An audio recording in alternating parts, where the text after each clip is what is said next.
reviewing Roland's Curse 2 on the NES or Game Boy.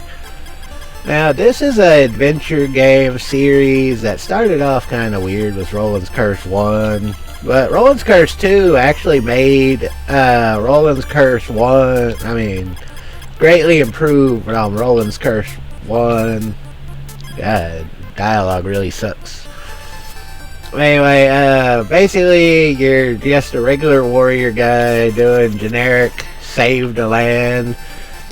But unlike the first Roland's Curse, which I don't really remember much about it, you actually gain quite a few allies as you go through the game. There are plenty of characters that you can pick between. As you can see, you have your item list, your powers.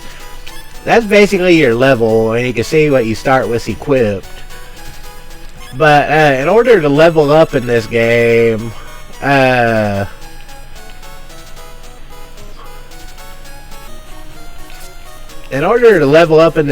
you gotta find your levels, which I thought was an interesting way to do it. Yeah, I thought that was an interesting way to do that, where you have to actually locate your levels. The Roland's Curse games are really fun, though. They're kind of like a Game Boy exclusive, almost Zelda-style game. Yeah, those weird soda bottle things that you find from enemies heal you.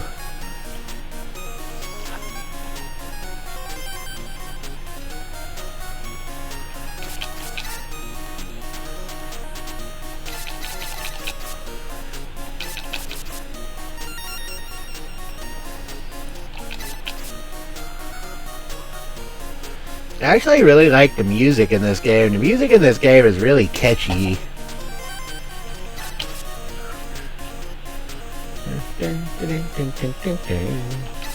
Yeah, I like the music in this game. It's really catchy for some reason. And of course, you got a magic ball that you start with. Yeah, you guess. And yeah, every time you find the icon of the particular character that you're using, you grab it and you gain a level.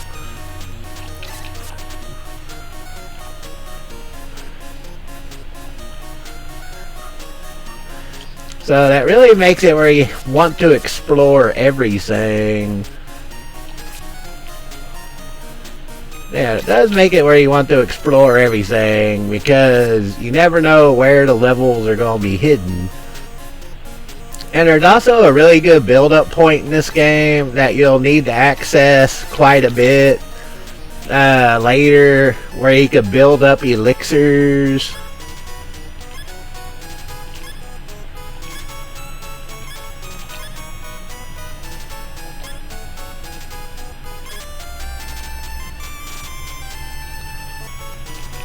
Alright, now we got our first character. So, as you can see, now we can swap to Pit, who uses a dagger and plants bombs. So yeah, there are plenty of characters, all with their own unique abilities. And you can... Why can't I read that sign? So yeah, Pit has throwing knives and he can plant bombs.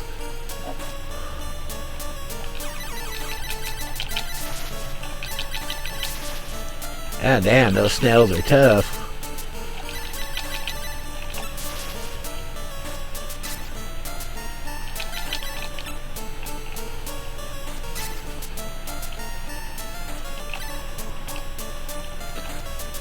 Those snails are fucking strong.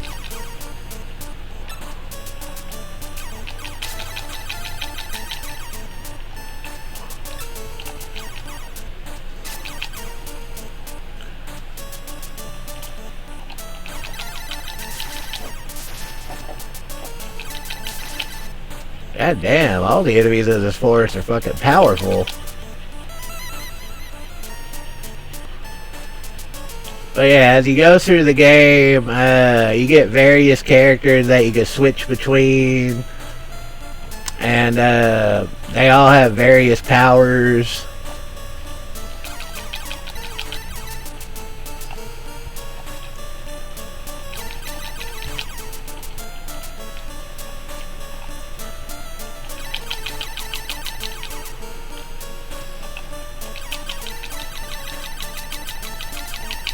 Why are those snails so powerful? Damn, they take a lot of hits.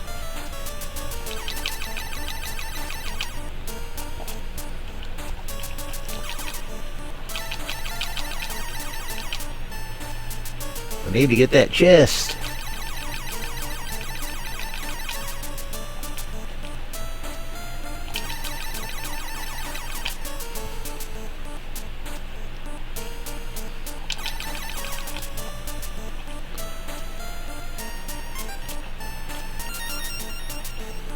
Oh great, now I gotta kill that snail again because I'm trapped.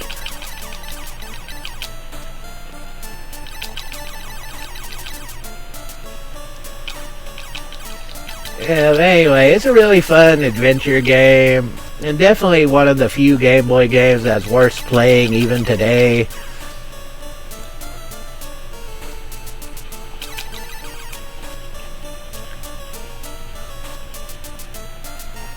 Now I fucked up and I used all my bombs, so I can't blow up that pathway.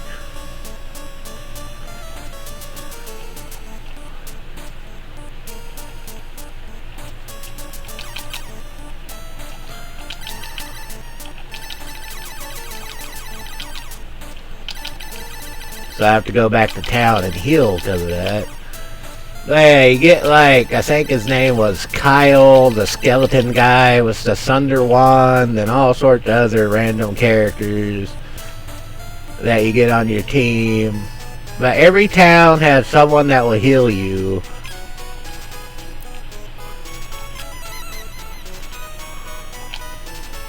Like him. There's another forest right there, but I don't know why it's not letting me read those signs.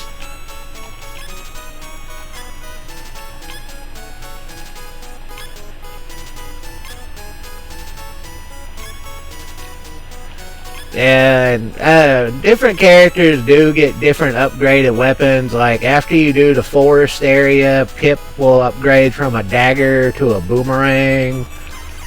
Maybe this is the forest I'm supposed to go through first.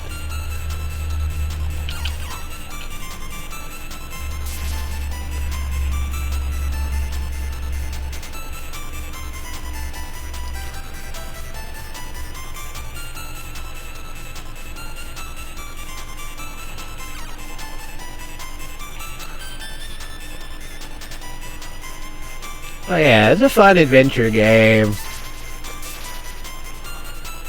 It's definitely difficult.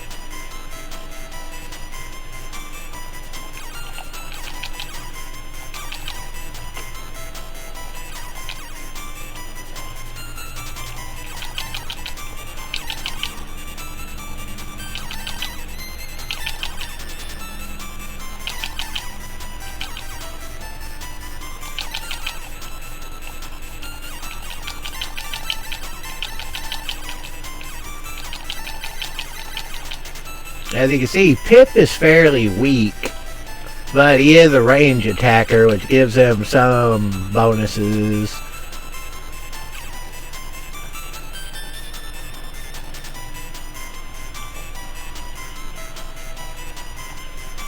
But yeah, like I said, you gotta search everything. God damn.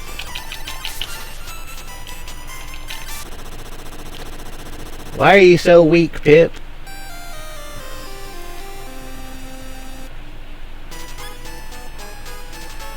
And of course, if you die, you start back exactly where you left off at the save, so you don't lose progress in this game unless you didn't make it to a town. But yeah, you need to find those weird eggplants, because those eggplants restore your magic. Like I said, there's a castle part later that is really worth building up at, because you can maximize your elixirs, which is very important, because elixirs are not only the best healing items in this game, but also mandatory because you'll not be able to beat this game without elixirs.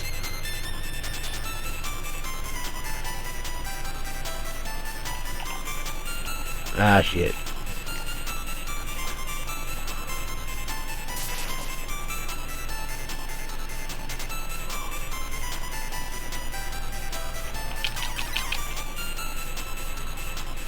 I want to head back down here and see where the sign takes me. Ah, another town.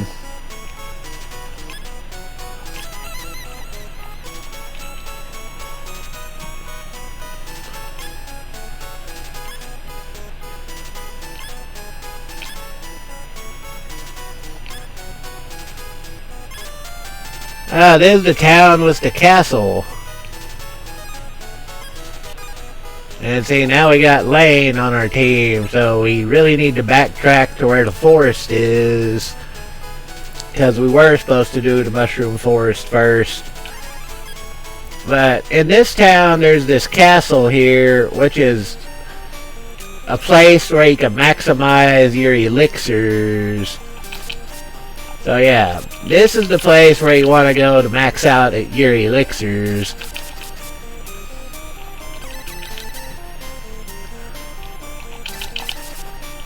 And to get the elixirs, you gotta keep killing these knights and shit.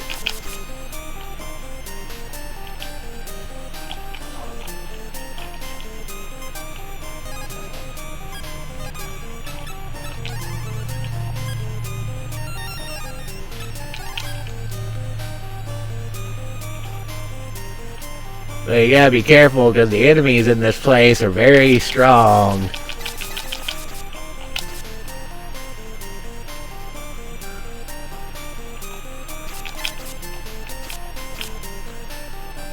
But yeah, you keep killing those knights to build up elixirs that you'll need. Alright.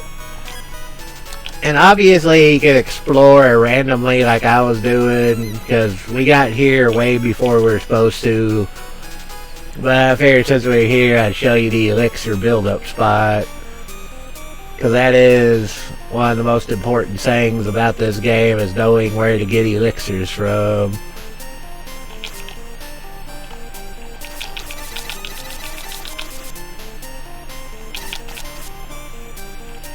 And these knights are the guys that drop elixirs. They're not 100% rare, but they are tough to get. But we're here prematurely. Yeah, this castle, you can build up elixirs. But you gotta be careful, because they can see you fuck up once and those knights will kill you. But yeah, there are a bunch of bosses to fight, obviously. It is a really fun game. Of course, first time you're playing it, you have no idea what the hell you're doing, so you're just kind of roaming around. But once you learn this layout, just like a Zelda game, it's not really hard to figure out where you're supposed to go. I'm just kind of exploring to show you a little bit of it. After all, it is just a review.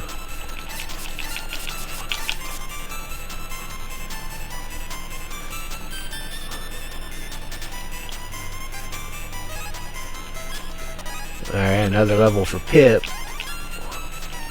But yeah, that's why you gotta explore to find all the levels.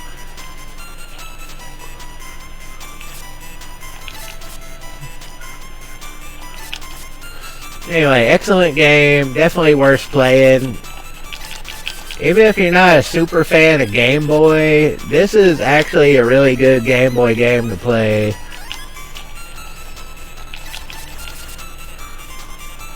Like I said, for some reason the music is incredibly catchy.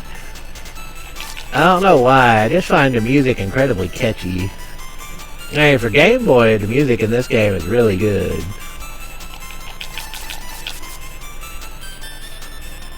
Yeah, for Game Boy, the music is really good.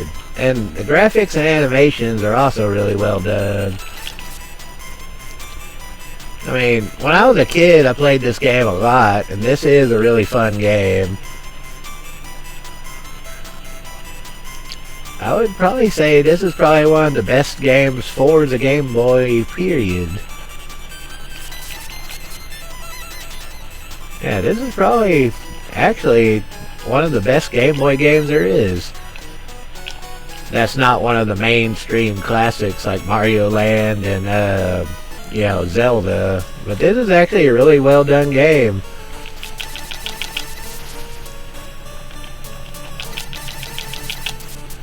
I hate those snails. Why are those snails so strong? At least the fighter guy could kill this shit quicker.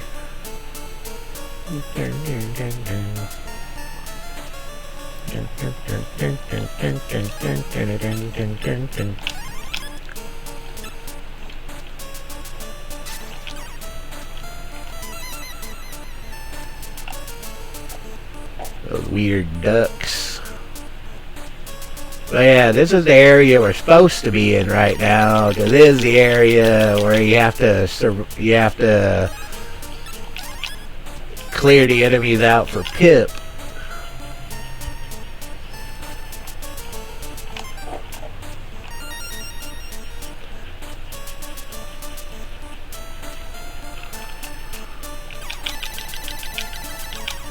Now Pip is a lot stronger because he's gained so many levels.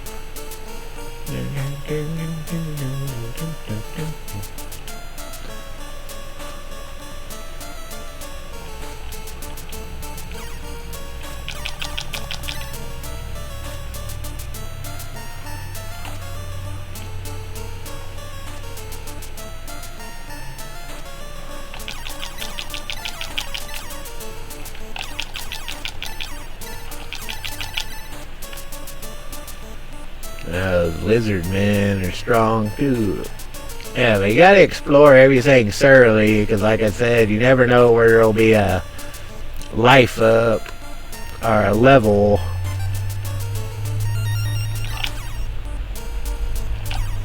Fucking snail.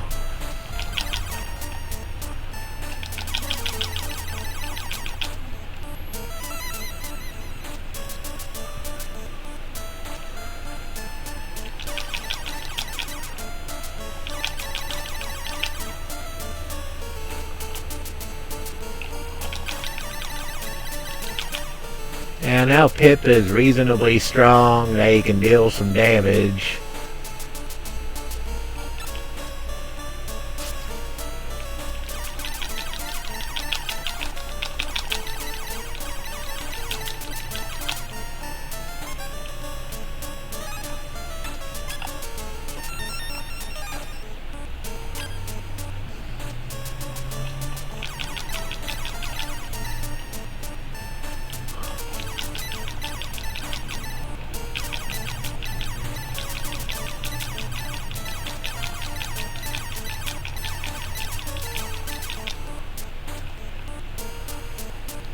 And when you step on one of these sigils, this is where the boss fights take place.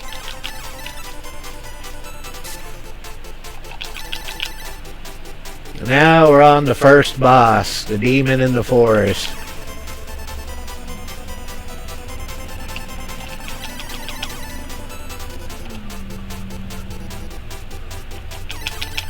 Now the boss music doesn't really sound as interesting as the actual regular game music. The boss music isn't bad, it's just weird. And this first boss, you want to use Pip just because of his range attack.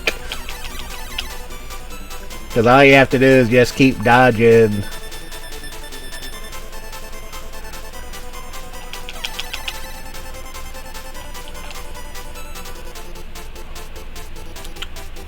Now, I know it's supposed to be like a giant bat, but why does it make me think there's some weird cat head on it? I don't know, it's just my imagination, I guess. But yeah, that was the first boss.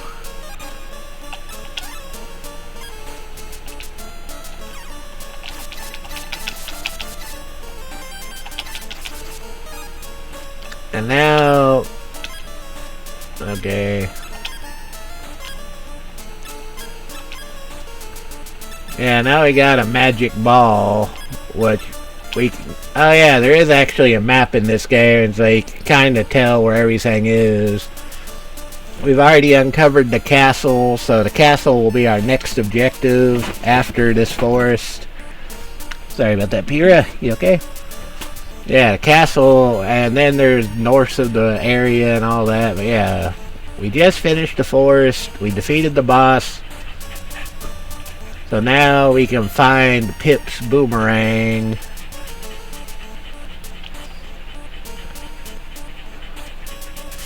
Yeah, now we could get Pip's boomerang and upgrade Pip's weaponry.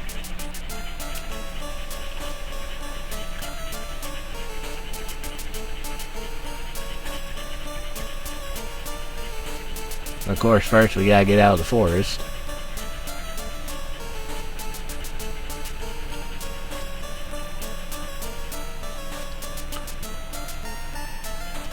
I would just blow the stuff up, but we used up all Pip's magic, so I have to find more of those eggplants. Where the hell that was.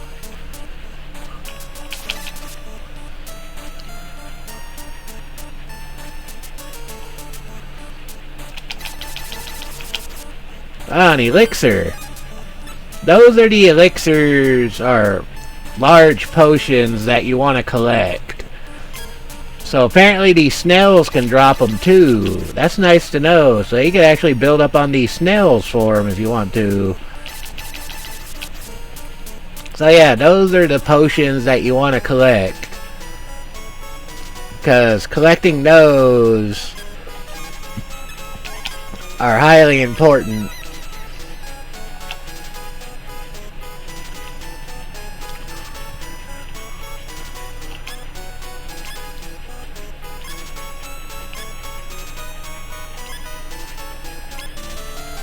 Alright, now we got Pip's upgraded weapon, so now he has the boomerang. And now we can move to that castle where we were supposed to be going. The boomerang is a lot slower than the knives, but it's a lot more powerful.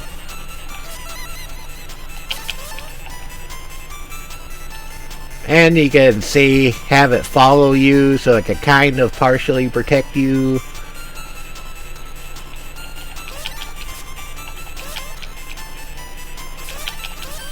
But yeah, you can see the boomerang is a lot more powerful.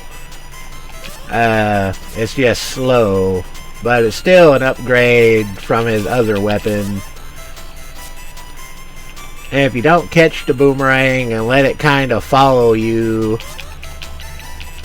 and as you just saw, it can also do multiple hits. So yeah, the boomerang is actually a superior weapon to the throwing knives. And he's not the only one that gets weapon upgrades.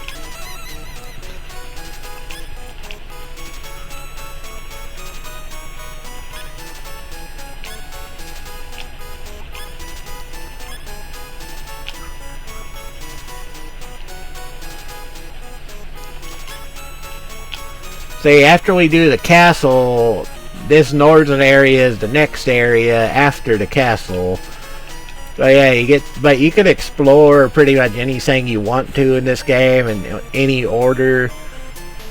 But yeah, this is the place where I normally build up the elixirs. But now that I know you can build up elixirs on those snails, that's actually really nice to know. But yeah, this place you'll come back to a couple of times during the game.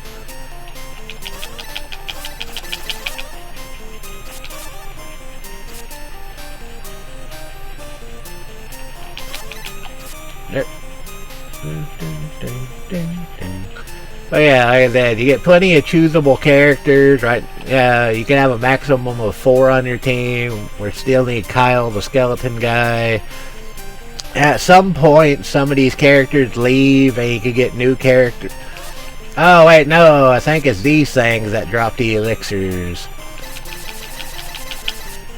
Yeah, these rope things, I think, might be the things that drop the elixirs. Either that or... But these things are powerful. Oh no, they drop magic, but I don't know if they drop elixirs.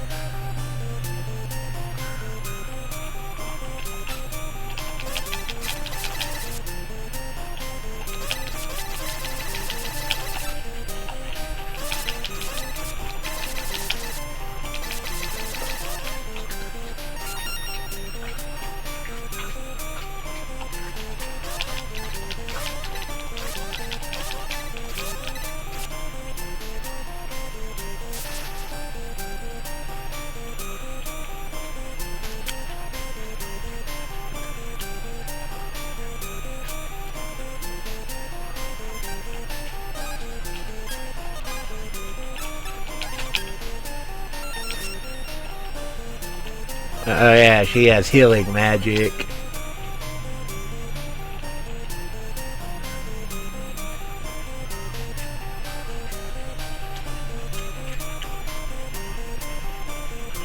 Once again, the world magic.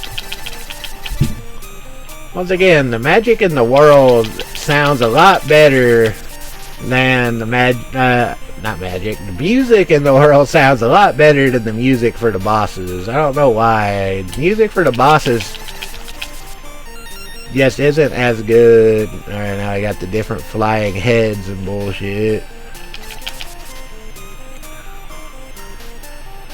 But yeah, each dungeon you gotta explore it. Make sure you find all the treasure chests.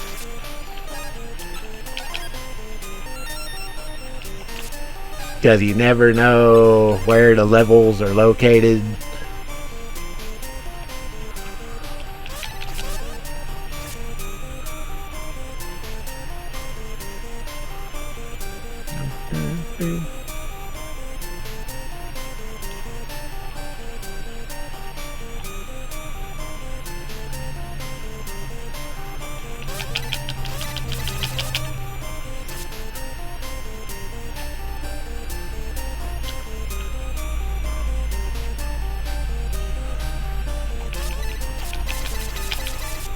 Anyway, a fun adventure game, definitely worth playing.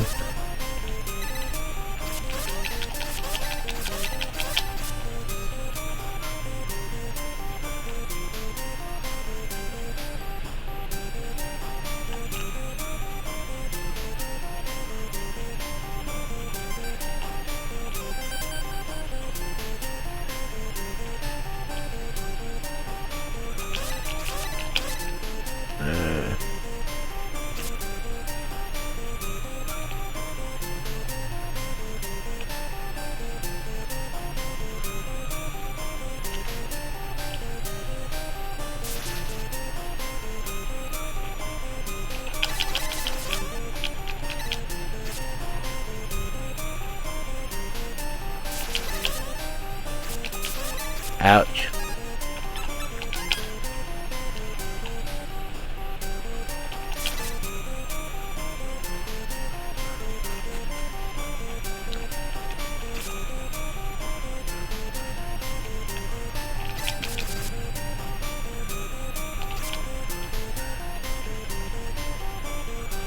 Alright, there's a spot where we need to bomb something.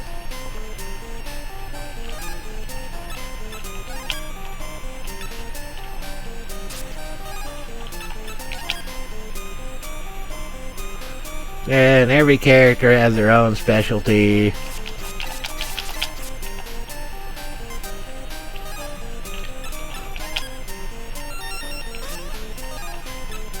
Say, Pip gets a lot of levels at the start.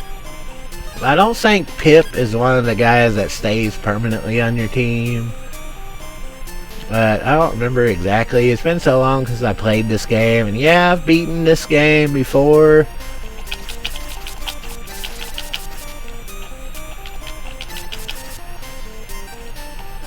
Yeah, I have beaten this game, but it was so long ago, I don't remember really anything about it. Except for vague memories of like this castle and all that shit.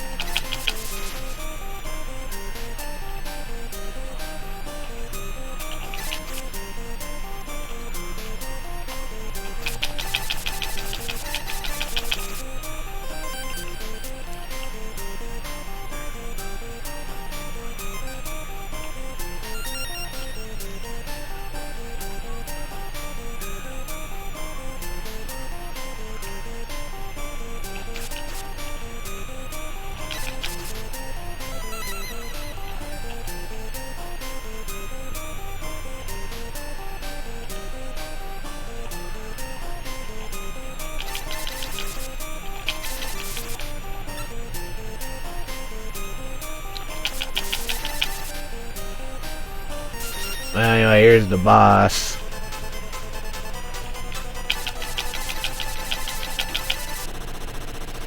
Now, obviously, we weren't killing it. I was just showing you that that's the boss of that castle. Some giant ghost that spits other ghosts. But anyway, that's Roland's Curse 2 for Game Boy. 10 times better than the first Roland's Curse. And actually a pretty fun adventure game that's definitely worth playing. So if y'all want a new Zelda-ish type experience, check out Roland's Curse 2 on Game Boy. If you've never heard of it, well, there you go. It's a great game. Definitely worth playing even today. But I want to end this video here.